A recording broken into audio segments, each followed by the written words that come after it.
We're back to doing AITA, Am I the Asshole, on Reddit.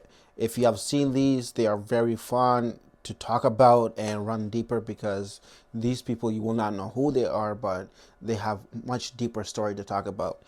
So let's start again with another one. It's going to be juicy, juicy, juicy. So we're going to start the first juiciest one. This title is crazy. Am I the asshole? Wife upset I cannot keep toddler from her. So either this is he didn't say ex-wife, so I thought for a second that they divorced and then like they're trying to decide where the baby goes. But no, she's a wife, so why would you keep a toddler away from her? Is this your guys' toddler, or you have a toddler that you never told your wife about? Some context here. Wife is full-time student. I work full-time, and we have an 8-year-old and a 2-year-old. Okay, so they have kids together. My wife is upset with me as I cannot keep our toddler from her while she is studying upstairs in our room. Okay, so she wants time alone. I work 6 a.m. to 3 p.m. I pick up the children from the daycare and school, and most nights handle all the routine, including bedtime while my wife studies. The issue is that our 2-year-old will scream for mommy. She's creative enough to ask to use the potty upstairs or get a toy from her room. Oh wow, what a smart child.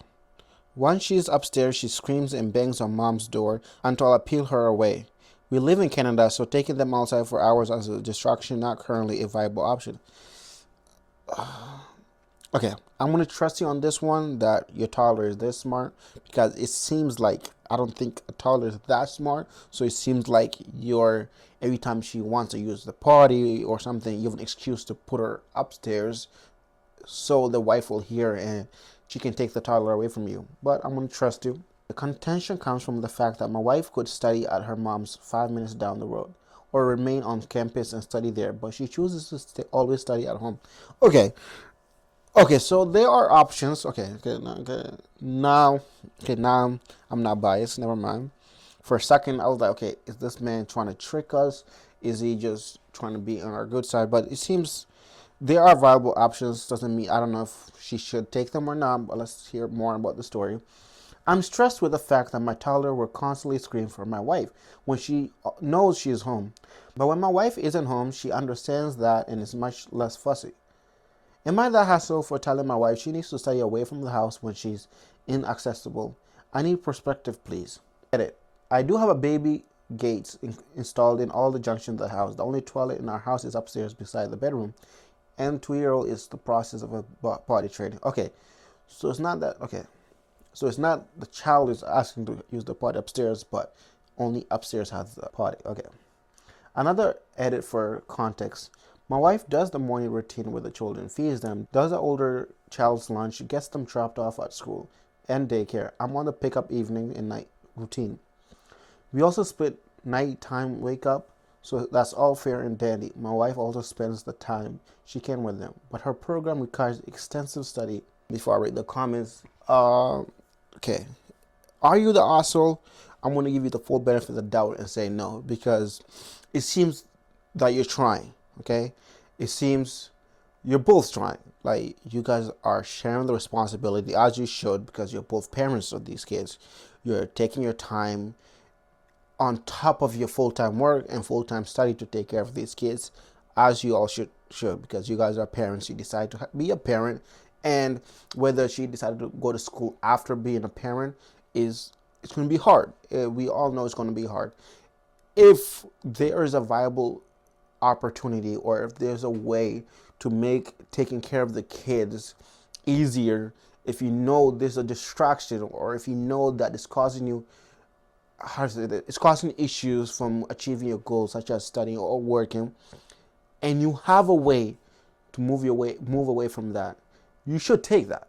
I don't know why the wife is so obsessed with being at home. Maybe it's the kids, but it seems it's not the kids because she's mad whenever the kids are screaming. So if there's opportunity to go outside, go to your mom, which is 5 minutes away, go to a library, go to the school that you're going at and study and be able to take that time to yourself without worrying about noises and other things, you should not complain when you're choosing the option that has so much noise. So it's how would you go about this? It seems you're trying, so I don't know what to really tell you because You're trying. You told her the options, the viable options. She's not taking them. So she's putting in this situation where she's pissed at you, and it's not really you that's causing that issue. So I don't know what that solution is, because it seems there's something deeper or something about the home. I understand being able to study at home is easier compared to other, because you can relax more. You don't have to worry about this. You can use a bathroom whenever you want. But she has her parents, so it's something you guys got to keep working on. Be patient. It's a stressful thing, because taking care of kids and going to school or work, it's also stressful for you. But just be patient. Keep trying. Keep trying. Maybe the other option is maybe you just go to the parents' place and stay with her, their parent. I don't know. So it seems you guys got to figure it out, because if you love each other, one of you guys got to sacrifice. If it's not her, it might have to be you. But let's see what the comments say. ESH, I don't know what that stands for. This sounds like a routine issue. Your wife needs to do her study on campus during the day while your toddler is in daycare. It sounds like a big part of the problem is that your toddler is not getting to spend any time with her mommy and misses her. She should stay on campus, studying in the library until 4 or 5 p.m., just like she were working a regular job, then come back home and be engaged with her children until the toddler goes to sleep. At that age, she should be going down by 7 to 8 p.m. at the latest. So that still leaves her plenty of time to study after the toddler sleep. This is perfect. Maybe the time the children's at the daycare is that she's at school taking classes. So since you're not picking it up, the husband is picking it up, then go to the library or stay in school. Normally every school has a library. Go there and keep studying.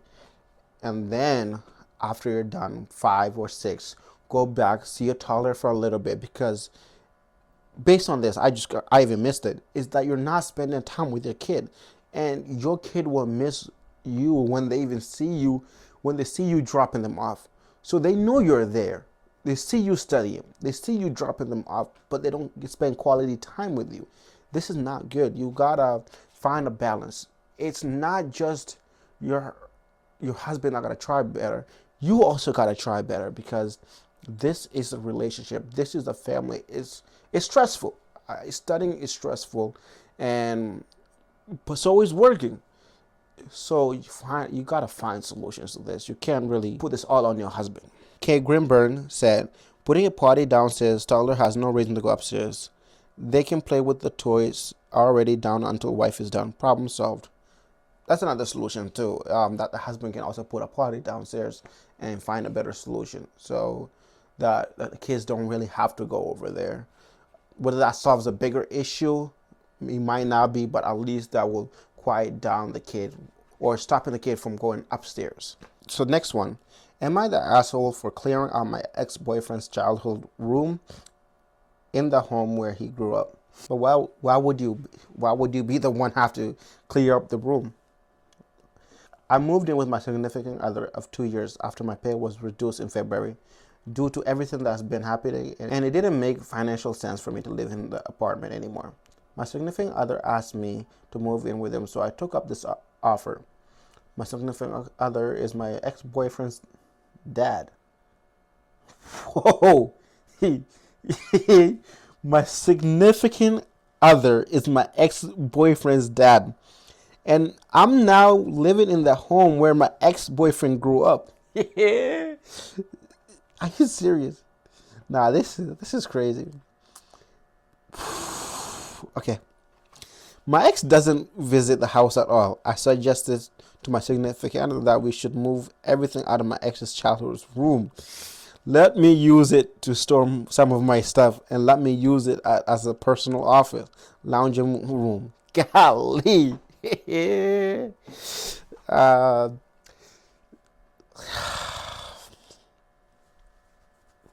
don't know how to feel, man. This looks like a straight attack. It seems that you are looking for a problem, and well, you were looking for a problem when you dated the boyfriend's dad. So, but it seems that the dad also has some issues he's got to work out. My significant other agreed. Of course he did. So I boxed up everything in my ex-boyfriend's childhood room and moved them to the garage, including the furniture. He's gonna be angry. I redecorated the room and made it mine. Before I even moved his things, I emailed my ex about this and told him he should come by and take a look at what he wants to keep and or sell and or donate. After not hearing from him for 3 weeks, today he texts me, calling me all sorts of names for clearing out and taking his room. So you're here because of a financial issue. You're you know this is your ex. You know this is gonna make him angry. You did not even ask for his permission. You just told him through a text. He has not even answered you, so you know it's not confirmed that he wants you to take out of his stuff. You are looking for a problem. But let me finish this before I go on my way. And she put his on quotation marks, like it's not his room anymore. I'm trying to be sensitive and nice here, but he's making this very difficult with his rage-filled outbursts and texts. My significant other and I are giving him a year to clear out his child.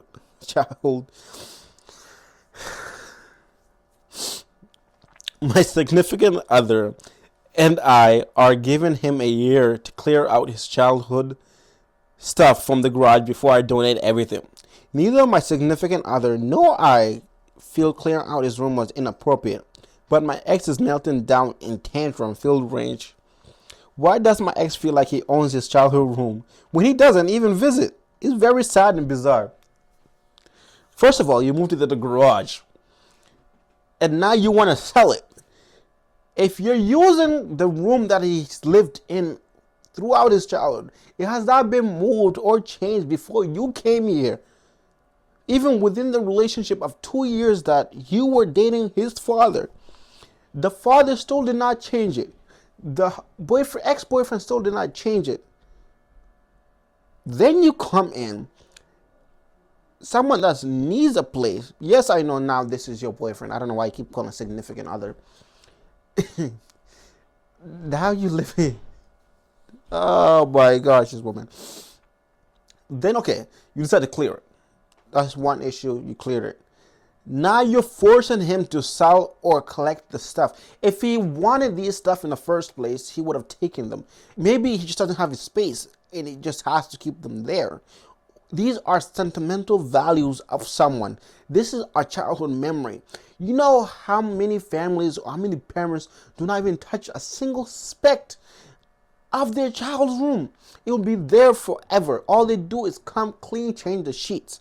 So whenever they want to come back, they'll come back. It is so well kept that you'll see a child will have their toys there. Even when they grow up. If the parents ever feel like there's a need, they will take it. It seems the reason why your significant other, since you don't want to call him your boyfriend, is agreeing with you is because you guys are dating. He also has issues. I think this boyfriend also gotta let go, because if his father decided to date his ex, that's very, very, very wrong, because there's certain boundaries you should not cross. Yes, we do not choose who we fall in love with, but if we love that person, if we love that child, we are willing to sacrifice certain things or certain feelings so we do not hurt that child or that significant other. Oh my gosh. The audacity of this woman. Just leave the man stuff in the garage. Then why don't you use the garage as a lounge? Okay? Use the garage as the office. There's so many things you've been crossing the one line after another. Why am I expecting you to even think about your ex anyways? You're already dating his father anyways. And all I can tell is, are you the asshole? I don't know at this point, because it seems that your significant other, the owner of the house, has agreed. So you have the right. You guys are dating, you guys are in love, and the boyfriend, yes, maybe sentimentally or like humanly, it's wrong, but you are not definitely right. You can move their stuff. You can take his stuff away because he doesn't live there in the first place. Now it's your place, and your boyfriend or significant other So the ex-boyfriend, your significant other's child, son, should be able to move on and let go and realize that these two people should not be in his life anymore. So you are not the asshole, because this, I'm thinking more emotionally. Outside of emotionally, you are in the right. Like, there's no such law or such thing as leaving someone's childhood room like that because they don't live there anymore. They're not using it. But if you're able to keep it, no, if you have that shred of emotion, if your significant other has a shred of emotion for his son and you have a shred of emotion for your ex-boyfriend, keep it in the garage for him till he decides to do whatever he wants with it, because he has to decide eventually, because he's not coming there. Bilogana Zero says, ha ha ha, oh my gosh, you the asshole for many reasons. The way you just gloss over the fact that your significant other is your ex-dad. It's pure am I the asshole gold. Thank you for the post. Seems everybody disagree with me. They're saying she's the asshole. Also, a year sounds like a lot. Jade Echo said, absolutely, but her ex slash future son-in-law is that one that's sad and bizarre. Animal Lover 38 replied, also, a year sounds like a lot, but with everything going on right now, it really isn't. What does OP stand for? OP herself had, I don't know what that OP stand for. Herself had to move out because she couldn't afford to live at her own place. And apparently has so much stuff that after moving into a whole house, she still needed a whole room to herself. For all we know that the ex-boyfriend might be jobless right now and hibber hogging money, will need to move into a smaller place where he will struggle to place the stuff he already does own, and now he has to worry about a whole bedroom that will bed donate thrown away if he doesn't get it in time. It might take him a year to be back to where he was, and they're kicking him right when he does. Listen, it's not his house. Yes, he used to live there. Based on this, it's his dad's house. So he technically does not have a right, because if the dad says you gotta move out, you gotta move out. If you're jobless or you're going through other stuff, that's not the dad's problem.